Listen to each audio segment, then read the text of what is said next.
이 동방의 박사들은 메소포타미아의 천문학자들이 실존 인물들입니다.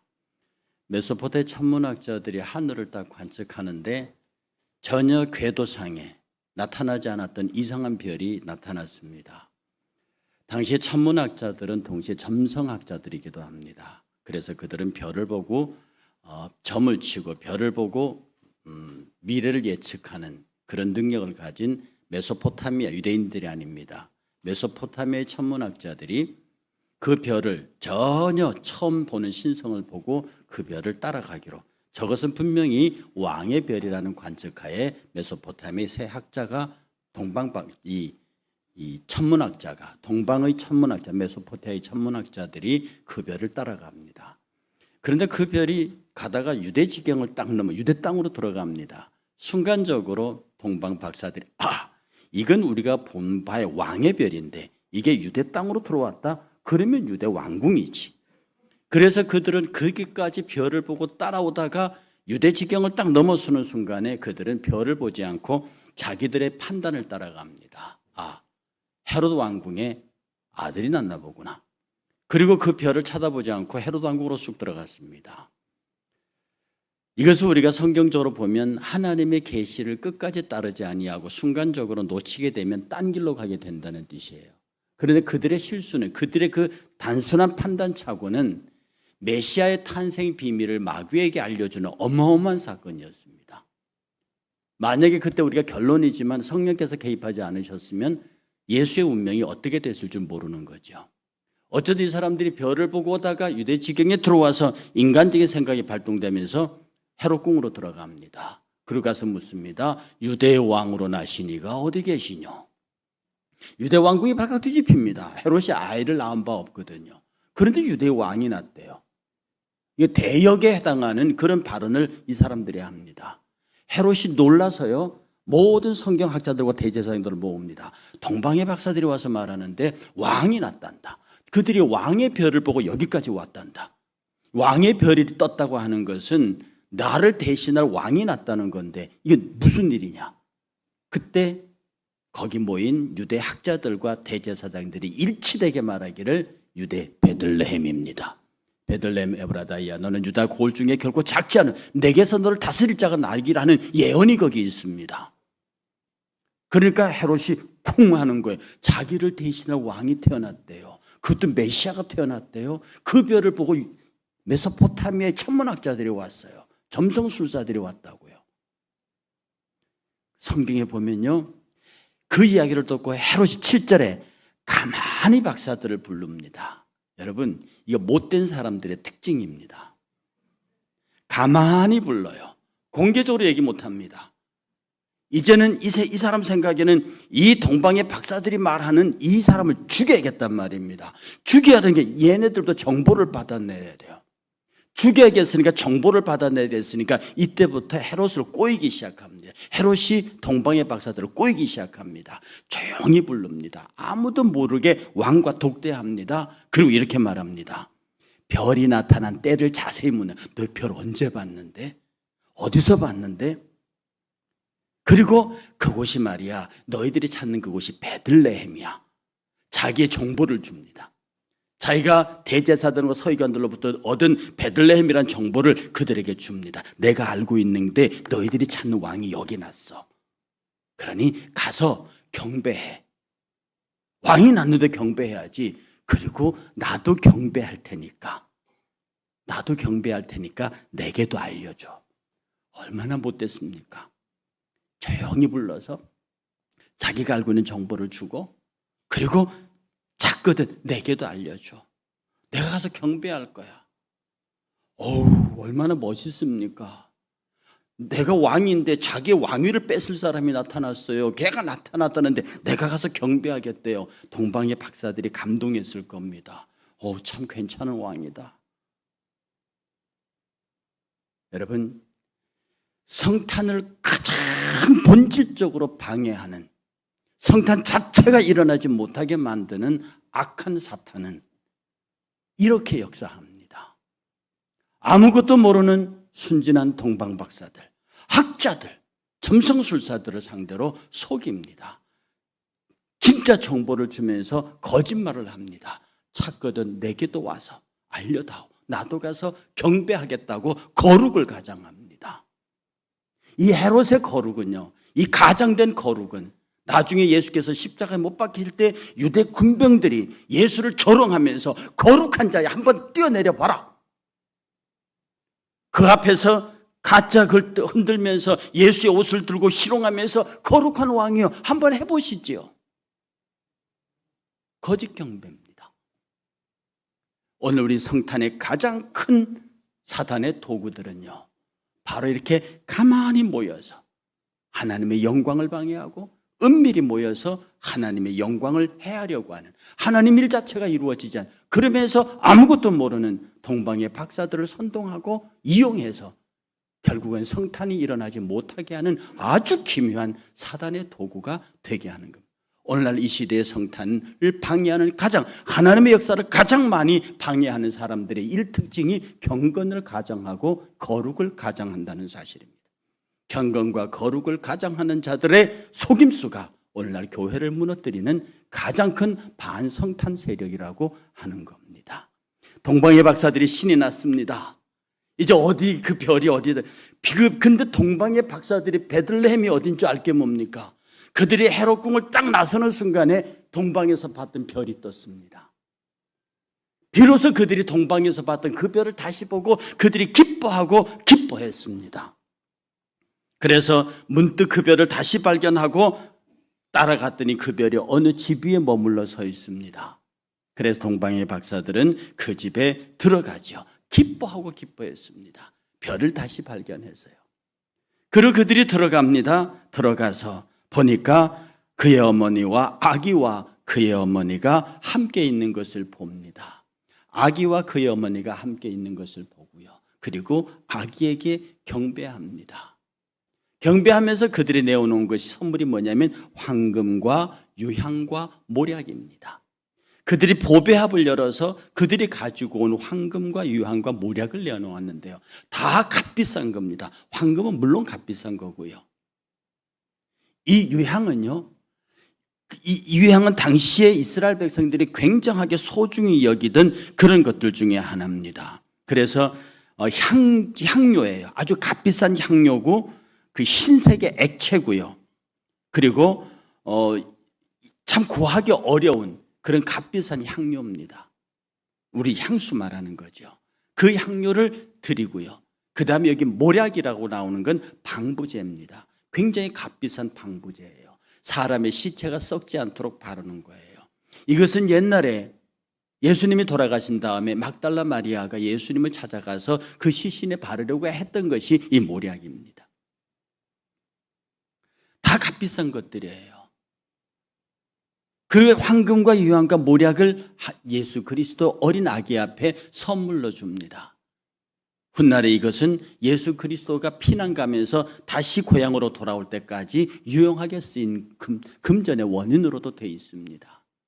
그런데 이 황금은 상징성을 갖고 있습니다. 이 동방의 박사들이 가지고 온 이 황금은, 황금과 유향과 모략은 각각 상징을 갖고 있는데 그 첫 번째 황금의 상징이 뭐냐면 왕권입니다.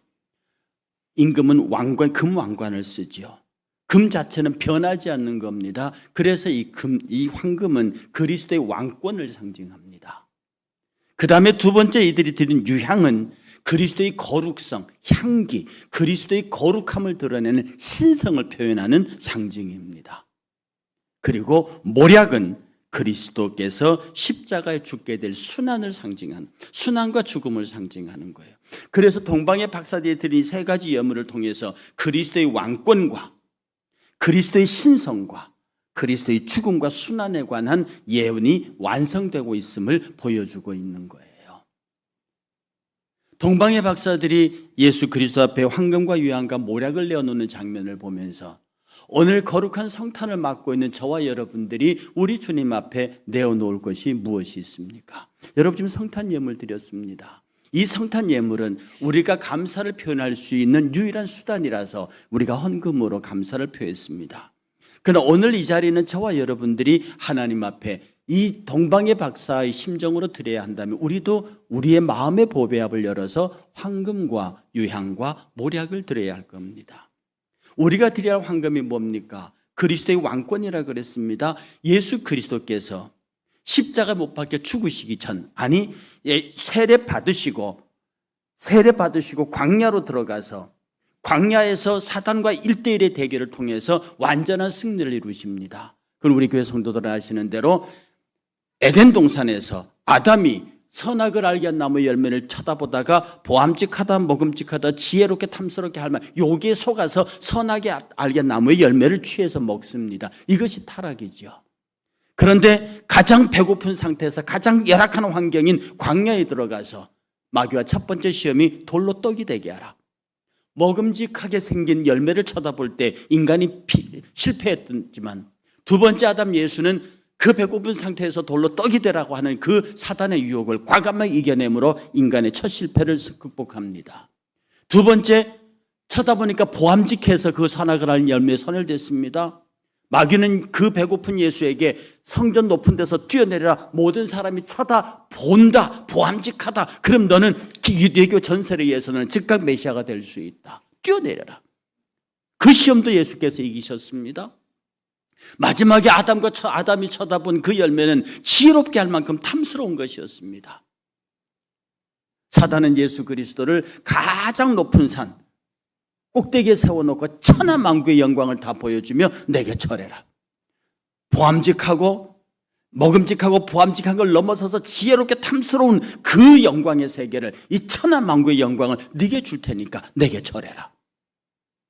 그때 예수의 마지막 선언은 사탄아 물러가라. 이 말로 완전히 첫 아담의 실패로 회복하고, 첫 아담의 실패로 회복했다는 말은 왕권을 회복했다는, 공중권세 잡고 있는 그 공중권세가 원래는 인간 것이었습니다. 창조주 하나님께서 아담에게 에덴 동산에서 주신 겁니다. 이걸 타락으로 빼앗겼다고요. 이 빼앗긴 공중권세, 인간의 왕권을 되찾아서 다시 우리에게 주셨습니다. 그 주신 방법이 뭐냐면 십자가입니다.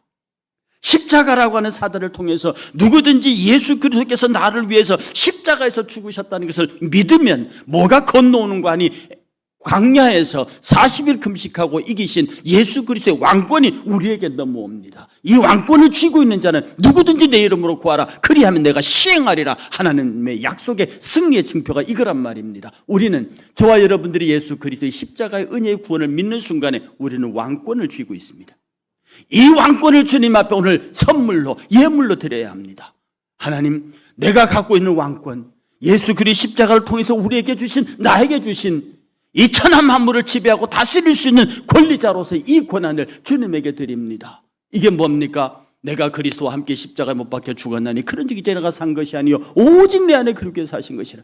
이제 내가 육체 가운데 사는 것은 나를 사랑하사 나를 위하여 자기 몸을 버리신 하나님의 아들을 믿는 믿음 가운데 사는 것이다. 나는 죽어버렸다는 거지. 예수 그리스도 앞에 내 자신의 왕권을 당신이 내게 주신 것인데 이걸 다시 예물로 받으소서. 나의 왕권을 받으소서. 당신이 내게 주신 왕권을 받아 내가 사나 죽으나 나는 그리스도의 것입니다. 내가 사나 죽으나 그리스도의 것이고, 내가 생각하고 내가 하는 것은 모두 주의 뜻이며 내게는 아니오가 없고 모두 예밖에 없습니다. 내 자신은 주님 앞에 완전히 죽었습니다라고 하는 이 예물을 주님께 받기를 원하신다는 겁니다. 오늘 사랑하는 성도들께서는 여러분이 예수 그리스도의 십자가를 통해서 여러분에게 주신 그 왕권을 매일 크리스마스 때마다 이것을 주님 앞에 내어놓으며 내 왕권을 받으소서라고 고백할 수 있는 성도들 되시기를 주의 이름으로 축복합니다. 두 번째가 하나님 앞에 드리는 것이 유향입니다. 그리스도의 향기입니다. 그리스도의 거룩성입니다. 그리스도의 거룩성은 거짓말 하지 않습니다. 그리스도의 거짓은 남을 모함하지 않습니다. 그리스도의 거룩성은 남에게 해를, 그리스도의 거룩성, 성도의 거룩성의 제1이 뭐냐면 하나님을 예배하는 것이고, 두 번째 성도를 행복하게 하는 것입니다. 행복한 교회. 오늘 지금까지 근자의 제 설교의 핵심 꼬다리 중에 하나가 행복입니다. 지난번에 우리 어린이집 성탄잔치에도 그 어머니들에게도 행복에 관한 얘기를, 결국 우리가 행복해야 되는 것 아닙니까? 예수 믿는 이유도 행복해야 되는 것 아닙니까? 예수 믿는데 슬프면 안 되는 거죠. 예수 믿는데 괴로우면 안 되는 거죠. 예수 믿는데 사람 사이가 만나기가 힘들고 고통스러우면 안 되는 거죠. 예수 그리스도 안에서 이 거룩한 하나님의 신성, 예수께서 우리에게 주신 거룩성은 모두를 행복하게 하는 것입니다. 여러분 행복하시기를 축복합니다. 오늘 이 시간에 여러분의 마음속에 떠올려서 여러분의 마음을 행복하지 하지 않는 사람이 있다면 어머니라도 용서하십시오. 아버지라도 용서하십시오. 그 누구라도 여러분의 마음을 그리스도인으로서 행복하게 하지 않는 사람이 있다고 하면 그가 누구든지 용서하십시오. 그를 마음에 품고 있는 한 우리에게는 그리스도인의 행복이라는 것이 없습니다.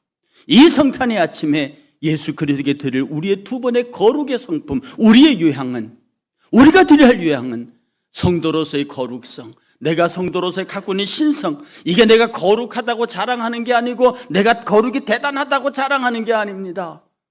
내가 갖고 있는 거룩은 사람을 행복하게 하는 겁니다.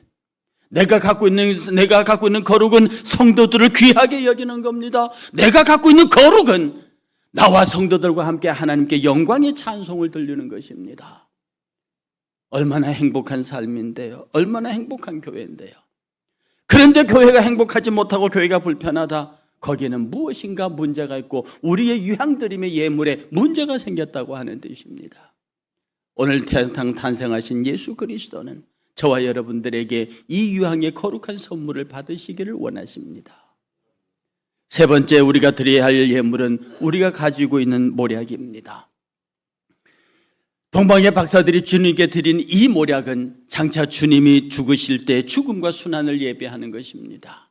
우리가 주님에게 드릴 세 번째 모략은요, 내가 앞으로 살아가는 동안에 주님을 위해서 받을 고난, 주님 때문에 받을 고난에 대한 이것을 고난으로 여기지 아니하고 기꺼이 받아들이겠습니다 라고 하는 고백이 있어야 하는 겁니다.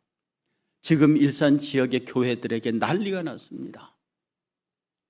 제가 일산 지역연합 회장이 되자마자 벌어진 일이 저기 동구 쪽에 옛날에 LG 물류센터 그 어마어마한 건물이 신천지에게 넘어갔습니다. 그게 심지어 종교시설로 용도 전환까지 됐습니다. 신천지 1만 명이 일산에 들어오게 생겼다고 지금 이 주변에 크고 작은 교회들이 모여서 이 부분에 대해서 고민하고 여기에 대해서 어떻게 대책을 세울까 고민합니다.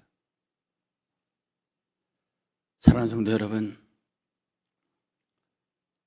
이 일들을 가만히 생각하면 앞으로 주의 교회를 지키기 위해서, 복음을 지키기 위해서 우리가 당해야 할 순환과 고난의 시간들이 너무 많습니다. 여러분, 신앙을 지켜가는 것이 결코 쉬운 일은 아니죠.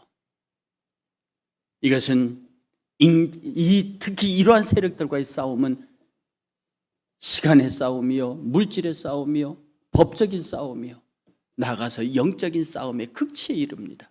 얼마나 많은 눈물을 흘려야 할지, 얼마나 많은 물질이 소요될지 알 수 없는 거대한 싸움을 앞에 두고 일산교회들이 많이 기도하고 긴장하고 있습니다.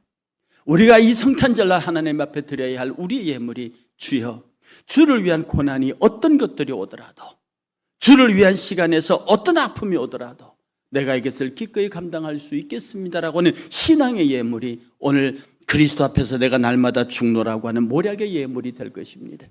사랑하는 여러 성도들에게서도 주를 위한 고난을 기뻐하고 주님과 함께 가는 것에 대한 거룩한 감사가 너무나 여러분의 생애를 지배할 수 있기를 주의 이름으로 축복합니다. 마지막으로 동방의 박사들이 갑니다. 아무것도 몰라요. 그들은 세 가지 예물을 기쁘게 드리고 고향으로 돌아갑니다. 이들이 가는 출발 목적지가 어디겠습니까? 헤롯 왕궁입니다.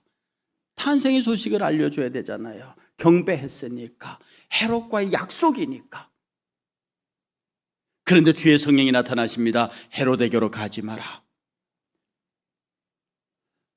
그런데 말입니다, 동방의 박사들이 명색이 메소포타미아의 천문학자잖아요. 사회적 소셜 포지션이 있잖아. 프라미스, 약속은 약속입니다. 성령께서 얘기하셔도 어떻게 내가 박사가 돼서 그 약속을 안 지킬 수 있겠습니까? 그리고 만약에 그 계시를 무시하고 쑥 헤롯 왕궁에 들어갔다면 오늘날 기독교의 역사는 어떻게 다시 서술됐겠습니까? 명심하십시오. 악한 약속은 깨어지는 것이 선입니다. 아무리 인간적 관계에서, 아무리 친분 관계에서, 아무리 이해 관계에서 내가 어떤 손해가 온다고 할지라도, 아무리 친한 인간관계가 깨어진다 할지라도 하나님 앞에서 악한 약속은 깨어지는 게 선입니다. 인간관계를 앞세워서, 사람과 사람 관계에 앞세워서 하나님의 거룩한 명령, 헤로데게로 가지 말고 다른 길로 고향으로 돌아가라고 하는 이 계시를 무시했다면 기독교 역사는 처절한 피해 역사가 됐을 겁니다.